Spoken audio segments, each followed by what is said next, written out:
Hi beautiful people. Welcome back to Rhyme Chapters. Today, we're not talking about dreams. We're not talking about destiny. We're talking about something quieter. Something that controls almost every part of our lives. Our emotions. This book changed how I see anger, relationships, even success. Let's slowly walk through it together. The book doesn't begin softly. It opens with a story. A tragic one. A young student who, in a moment of overwhelming emotion, commits a violent act. And as you listen, you almost feel confused. How does someone reach that point? And that's exactly where Goleman wants us. He introduces something called an emotional hijack, when the emotional part of our brain overrides the rational part. Before logic. Before consequences. Before reflection. And suddenly it makes sense. Have you ever reacted so fast you shocked yourself? I have. I remember once being accused of something I didn't do. My chest tightened. My heart started racing. And before I could even think clearly, I was already defending myself, aggressively. Later, when I calmed down, I realized I wasn't responding to the situation. I was reacting to the feeling of being misunderstood. Goleman explains that our brain has two systems. The emotional brain, faster, older, survival-based. The rational brain, slower, thoughtful, analytical. The emotional brain evolved first. Its job was to keep us alive. If there was danger, react immediately. But here's the problem. In modern life, most threats are not lions. They're criticism, rejection, embarrassment, conflict. Yet our brain reacts as if survival is at stake. That's why a small comment can feel huge. That's why being ignored can feel unbearable. That's why anger can feel explosive. This chapter made me realize something uncomfortable but freeing. Sometimes we are not crazy or dramatic. We are hijacked. And emotional intelligence begins with recognizing when it's happening. Noticing. My body is reacting. My heart is racing. I want to lash out. That awareness is the first step toward control. Before this book, I thought maturity meant not feeling intense emotions. But Goleman gently suggests something different. Maturity is not the absence of emotion. It's the awareness of it. And that shift alone feels powerful. So, that's where he starts. With the brain. With biology. With the reminder that we are wired to feel deeply. And from here, he moves deeper, not just into what emotions are, but how they actually shape our lives. So moving on. The writer begins to explain what is actually happening inside us during those overwhelming moments. It's not random. It's neurological. He introduces the role of the amygdala, the emotional alarm system of the brain. Its job is simple: scan for danger. And when it senses a threat, it reacts instantly. The problem? It doesn't always distinguish between physical danger and emotional discomfort. So a harsh tone, a dismissive comment, a text left unread, can trigger the same internal alarm system as real danger. And when that alarm goes off, the thinking brain, the prefrontal cortex, gets temporarily bypassed. That's why later you might think, why did I say that? That wasn't even me. Because in that moment, it wasn't your rational self leading. It was your emotional brain protecting you. I remember once receiving feedback that wasn't even cruel, just honest. But my body reacted like I was being attacked. My stomach tightened. My thoughts became defensive. I wasn't listening to understand. I was listening to defend. And that's what this chapter exposed in me. Sometimes we aren't bad listeners. We're just in survival mode. Goleman explains something else that hit me deeply: emotional memories are powerful. If something in the present resembles a painful memory from the past, even slightly, the amygdala reacts as if the old pain is happening again. That explains why certain reactions feel bigger than the situation. It's not about now. It's about then. That realization is humbling. Because instead of blaming yourself for overreacting, you can ask, what is this reminding me of? This chapter shifts the tone from judgment to compassion. You start realizing, oh, my brain is trying to protect me. Even if it's overprotecting. And here's the hopeful part. The connection between the emotional brain and the rational brain can be strengthened. Which means we can train ourselves to pause. To breathe. To delay reaction. Not to suppress emotion. But to create space between feeling and action. And that space, that tiny gap, is where emotional intelligence begins to grow. From here, Goleman expands the conversation. He stops focusing only on brain science and starts questioning something society has believed for decades. Is IQ really what determines success? And that's where things get even more interesting. So moving on. The writer begins to question the way we define intelligence. For so long, society has worshipped IQ. Grades. Academic awards. Being the smart one. But Goleman introduces research that shows something surprising. High IQ does not guarantee success. It doesn't guarantee healthy relationships. It doesn't guarantee happiness. And when I read that, I paused. Because we've all seen it. We've met people who are academically brilliant, but struggle to manage anger, struggle to maintain friendships, struggle to handle rejection. And we've also met people who may not top every exam, but they're steady, calm under pressure, good with people, respected. That's emotional intelligence at work. Goleman explains that qualities like self-awareness, emotional regulation, motivation, empathy, social skills often predict life success more accurately than raw intellect. And this chapter felt personal for me. I used to think that being knowledgeable would automatically make me confident. That if I just knew enough, I'd feel secure. But knowledge doesn't silence insecurity. Emotional skills do. There was a time I won an argument, logically. I had facts. I was technically correct. But afterward, the relationship felt colder. That's when I realized. Being right and being emotionally intelligent are not the same thing. This chapter makes you reflect on your own life. Are you developing your mind, but neglecting your emotional maturity? Are you investing in skills, but ignoring self-awareness? And what I love is that Goleman doesn't dismiss IQ. He simply says it's incomplete. Intelligence without emotional awareness can be sharp, but unstable. Emotional intelligence, on the other hand, creates balance. It helps you manage disappointment. It helps you collaborate. It helps you lead. And honestly, it helps you sleep peacefully at night.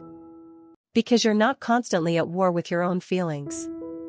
From here, the book becomes even more introspective. After questioning society's definition of intelligence, Goleman turns the focus inward. He asks something quieter. Do you even know what you're feeling while you're feeling it? And that question opens the door to self-awareness in a much deeper way. Now on the next one. The writer begins talking about something that sounds simple, but is actually rare. Self-awareness. Not the kind where you say, I know myself. But the kind where, in the middle of an emotion, you can pause and say, I am feeling angry right now. I am feeling embarrassed. I am feeling insecure. Most of us only understand our emotions after the damage is done. After the argument. after the tears, after the distance. But Goleman explains that emotional intelligence begins the moment you can recognize a feeling while it's happening. That sounds small, but it's powerful. Because when you can name an emotion, you create space around it.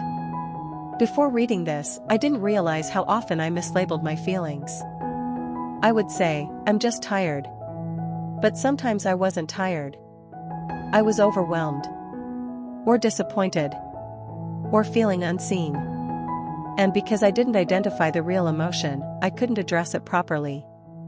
Goleman talks about people who lack this awareness, who are swept away by their moods because they don't even realize they're in one. Have you ever been irritated all day, and only later realized you were actually hurt about something that happened in the morning? That's what he means. Without awareness, emotions drive the car. With awareness, you sit in the driver's seat. And here's something that stayed with me. There are different levels of emotional awareness. Some people are overwhelmed by their emotions. Some people are aware but don't know how to manage them.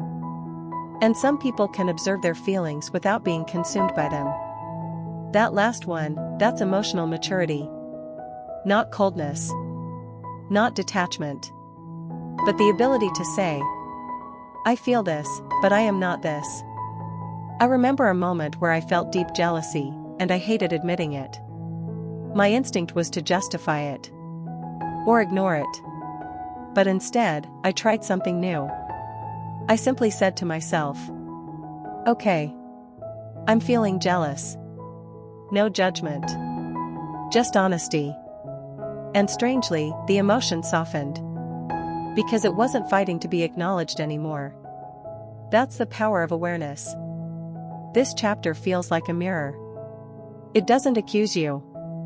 It invites you to observe yourself gently. And once you begin noticing your emotional patterns, you can't unsee them. From here, Goleman shifts from awareness to something even harder. Managing what you now recognize. Because knowing you're angry is one thing. Handling it wisely is another. At this point, Goleman begins exploring emotional regulation. And I appreciate that he doesn't frame it as controlling emotions. It's about managing them, not denying them. There's a difference. Many of us grew up thinking emotional maturity meant staying calm at all times. No outbursts. No tears. No visible frustration. But that's not regulation. That's suppression. And suppressed emotions don't disappear. They collect. They wait. And eventually, they explode. I learned this the hard way. There was a period in my life where I tried to be the calm one. I avoided confrontation. I brushed things off.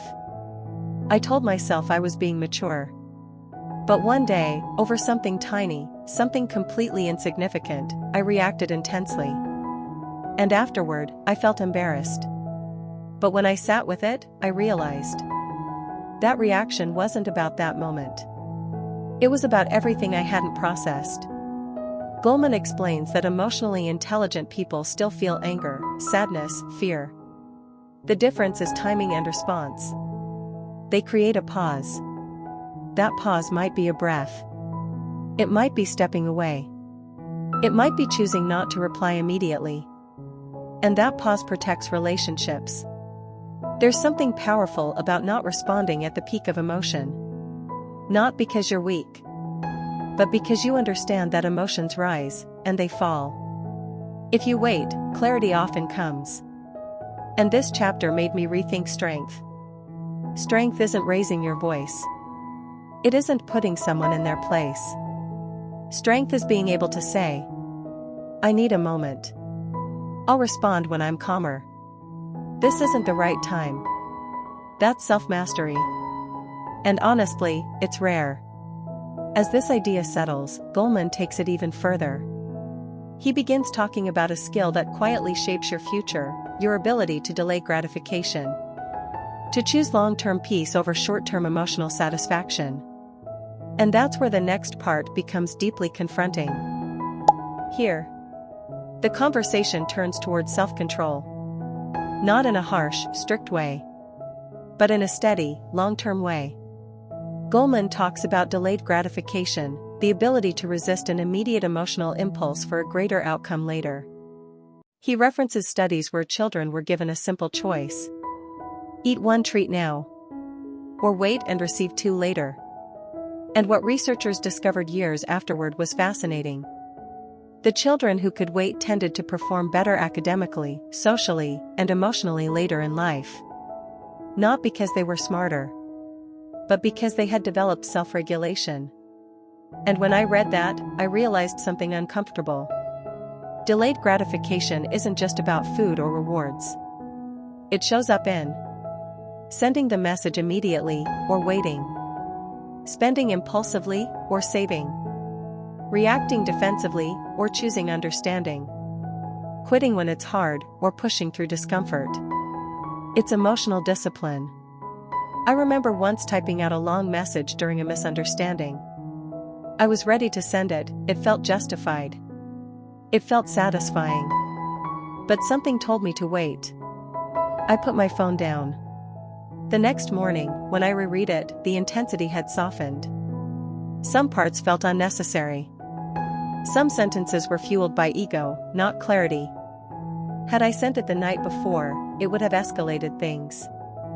That small delay saved a relationship. And that's what this chapter gently teaches. Your first emotional reaction is not always your wisest one. Emotional intelligence gives you the strength to pause, even when your ego wants relief immediately. Because sometimes we don't want resolution. We want validation. And there's a difference. Choosing long-term peace over short-term satisfaction. That's the master aptitude. As this chapter closes, the focus shifts outward again. After learning to manage ourselves, the question becomes: can we truly understand others? Because emotional intelligence isn't only internal. It's relational. And that's where empathy enters the conversation in a much deeper way. At this point, Goleman begins exploring empathy, not as a soft personality trait, but as a skill. A powerful one. He explains that empathy starts with emotional awareness. If you cannot recognize your own feelings, it becomes very difficult to recognize someone else's. That alone made me pause. Because sometimes when we struggle to comfort others, it's not that we don't care. It's that we don't understand our own emotional language yet. Goleman describes empathy as the ability to sense what someone is feeling without them fully explaining it. Not mind reading, but emotional attunement. And he talks about how this ability begins in childhood, when caregivers respond consistently to a child's emotions. When a child cries and someone says, "I see you're upset," the child slowly learns to recognize emotions in themselves and others. But here's the hopeful part. Even if empathy wasn't modeled for you, it can be learned. And that felt comforting. Because empathy isn't about having the perfect words. It's about presence. I used to think being supportive meant giving solutions. If someone came to me with a problem, my mind immediately searched for advice. Fix it. Solve it. Make it better. But one day, a friend told me something that changed how I listen. She said, "I don't need advice right now. I just need you to understand." And that moment humbled me. Empathy doesn't rush to correct. It doesn't compete. It doesn't redirect the spotlight. It says, "That must have been heavy. I can see why that hurt. I'm here." Goleman also explains something subtle but important. People who lack empathy often struggle in relationships and leadership roles. Because intelligence without empathy can feel cold. Efficiency without empathy can feel harsh. Honesty without empathy can feel cruel. And we've all experienced that. But when empathy is present, even difficult conversations feel safe. This chapter made me more conscious of how I respond when someone shares something vulnerable. Do I interrupt? Do I compare? Do I minimize? Or do I pause and truly listen? Empathy requires slowing down your own internal noise so you can hear someone else see clearly. And honestly, that's rare. From here, the discussion expands into something very practical. Once you understand empathy, the next question becomes: how do these emotional skills shape the way we handle conflict, leadership, and everyday relationships? That's where the idea of social competence unfolds. Here, Goleman shifts from inner awareness to outer connection. He begins by showing that emotional intelligence isn't just a personal skill. It's relational. The book explains that people with strong social skills don't just talk well or charm easily, they can manage relationships, resolve conflict, and influence others in ways that create trust and cooperation. That hit me immediately. I've seen colleagues who are brilliant but struggle socially. They know everything, yet people avoid them. And I've met others who may not know every detail, but everyone gravitates toward them. They feel safe, heard, respected. The difference is emotional awareness expressed outwardly. Goleman talks about conflict management in a very human way. It's not about winning every argument. It's about listening first, expressing honestly, and repairing after missteps. It's about staying present in the conversation rather than being hijacked by your emotions. I remember a moment in my own life when a friend misunderstood me. My instinct was to defend myself aggressively. But I paused, remembered the principles Goleman writes about, and instead said, "I feel hurt when this happens. Can we talk about it?" The conversation that followed was smoother, and the bond stronger. Social skill, the book emphasizes, is about creating harmony without losing authenticity. It's subtle. It's quiet. But it makes a difference in leadership, in friendships, in romantic relationships, everywhere. After exploring social skills, Goleman delves into something even more personal: the ways emotions shape our most intimate relationships, and how unnoticed patterns can quietly erode them. Love and emotional patterns. Here, the focus is on romantic relationships and deep friendships. Goleman begins by pointing out something subtle but important: most breakups or major conflicts aren't about big, dramatic events. They're about repeated emotional patterns. Criticism, defensiveness, withdrawal, contempt. Small patterns, repeated over time. They quietly wear down connection. And he explains why. Our emotional habits are often learned from early life. If you grew up with yelling, your instinct might be to shout. If you grew up with silence, your instinct might be to withdraw. That was so relatable for me. I remember noticing that whenever someone raised their voice, I immediately went quiet, not because I didn't care, but because I had learned that silence felt safe. Over time, it caused misunderstandings I didn't intend. Goleman gently reminds us, we may not be responsible for how we were shaped, but we are responsible for how we heal and show up now. And emotional intelligence becomes the tool for this. It teaches us to pause before reacting, to listen before defending, to repair after conflict. The book shares real-life examples of couples who learned to recognize their emotional triggers. By naming the patterns, they could stop repeating them. That's a lesson that extends beyond romantic relationships. Friendships, family, work dynamics. Once you start noticing patterns, you start having choices instead of automatic reactions. I remember a small but powerful moment. I felt frustration bubbling up in a conversation with someone I care about. Instead of snapping, I paused and thought, am I reacting to now, or to a past memory? That tiny pause changed the entire exchange. Goleman closes the chapter with something very quiet and human. Emotional intelligence doesn't remove the challenges of relationships. It gives us the tools to navigate them with awareness, compassion, and presence. After walking us through the inner world, empathy, social skills, and intimate relationships, Goleman ends with reflections that feel both expansive and personal. Here, the writer zooms out. He asks us to look at the bigger picture. Emotional intelligence isn't just a personal tool. It shapes how we lead, how we collaborate, how we raise children, and how society functions. He emphasizes something quietly powerful. We are not perfect. We will feel anger, insecurity, sadness, and fear. Even tears. The difference is in how we understand and handle these feelings. For me, this part of the book felt like a gentle mirror. It reminded me that my emotions are not enemies. They are messengers. Signals about myself and my relationships. And when I learn to read them carefully, rather than fear them, my life becomes calmer. Not easier. Not problem-free. Just calmer. The book also reflects on the ripple effect of emotional intelligence. When we respond thoughtfully rather than impulsively, relationships strengthen. When we pause instead of reacting, conflicts reduce.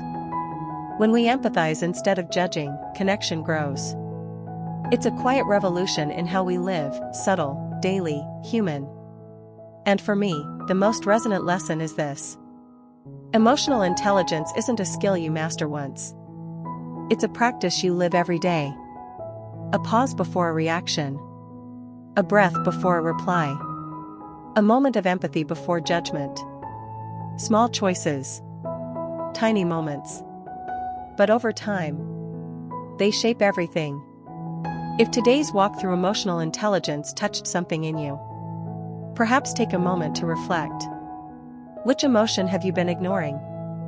Which relationship could benefit from a pause? A breath.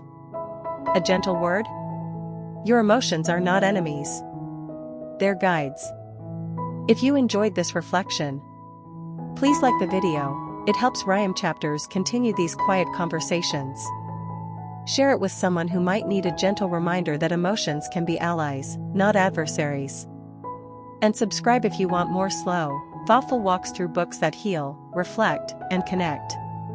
Until next time, take care of your heart. It's been protecting you longer than you realize.